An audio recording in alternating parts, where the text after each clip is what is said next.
to Miami.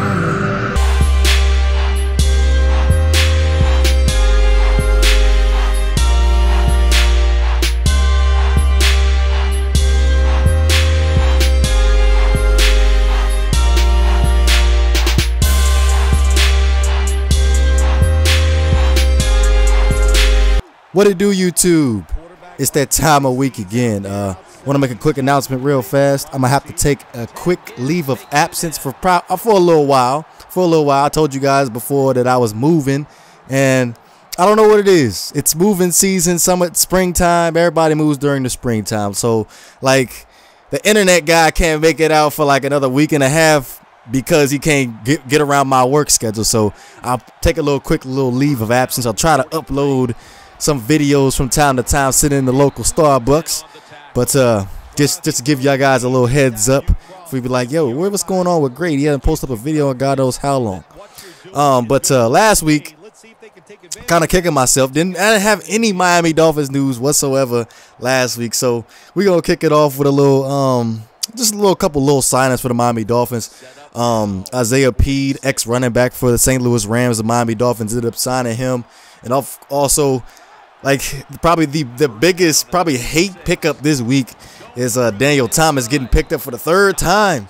If you don't remember, he got drafted in 2011 and stayed with us for about 3 years, ended up getting cut, and then ended up coming back again during the middle of the season when Noshawn Marino ended up going down last year. So yeah, Daniel Thomas is back, and also we talk about bringing on Arian Foster, but they're not going to bring him on right now, considering how he will not be able to pass his physical because he's still recovering from his Achilles injury.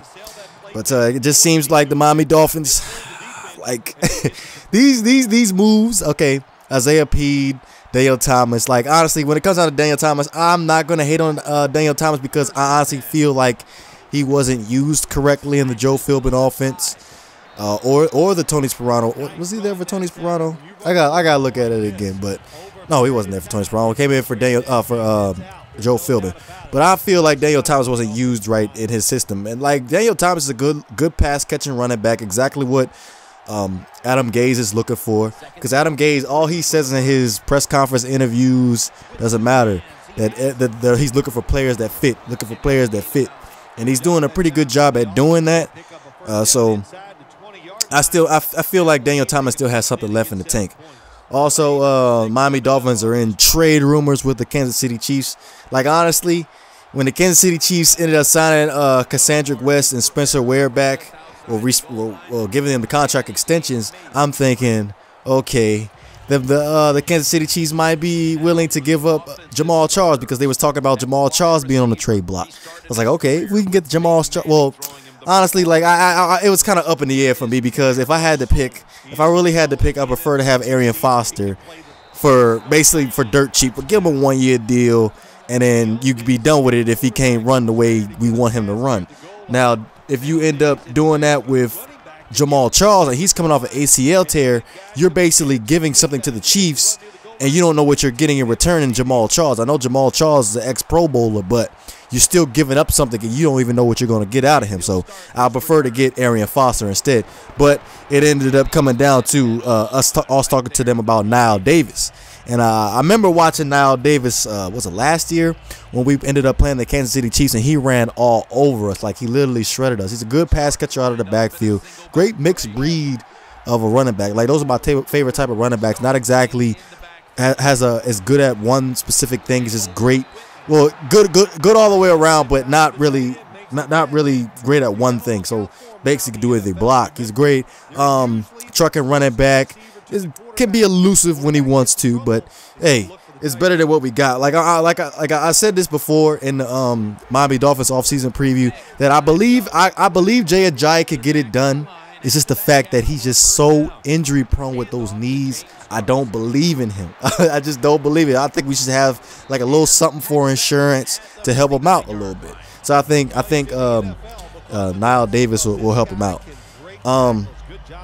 Other than that, this week we got Terrence Knighton going to the New England Patriots, and like, man, like the Washington Redskins like literally killed me this week. Like, they don't understand what they just gave up here. Like, Terrence Knighton is a run stuffing plugger right there. Like, If you like, the New England Patriots ended up being the winners in free agency this year for the AFC East. Like, they ended up picking up trading for Jonathan Cooper from the Arizona Cardinals just for Chandler Jones. I think Chandler Jones was a blow, but they'll get past it because they got Chris Long.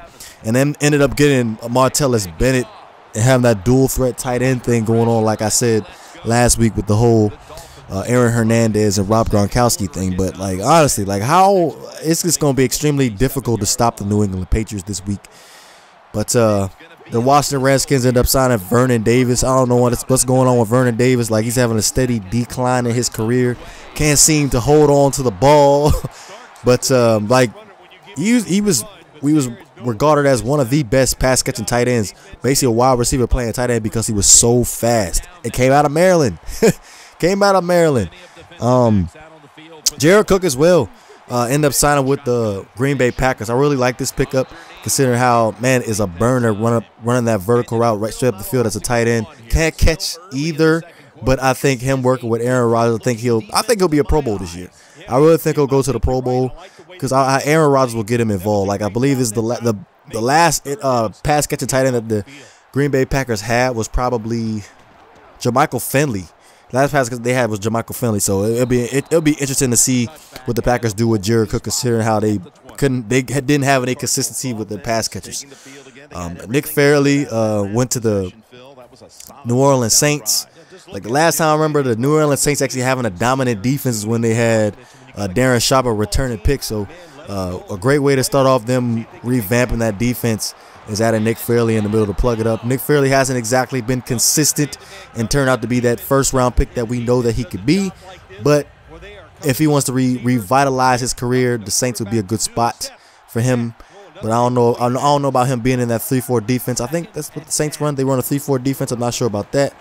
And Carolina Panthers end up signing Brandon Boykin. Now, Brandon Boykin is a diamond in the rough. Like, honestly, he should have. The Philadelphia Eagles, well, Chip Kelly. I'm going to say Chip Kelly. I'm not going to say the Philadelphia Eagles. Chip Kelly gave up Brandon Boykin for so cheap that he gave up for a 6th-round pick, and he doesn't even know what you're going to get out of Brandon Boykin.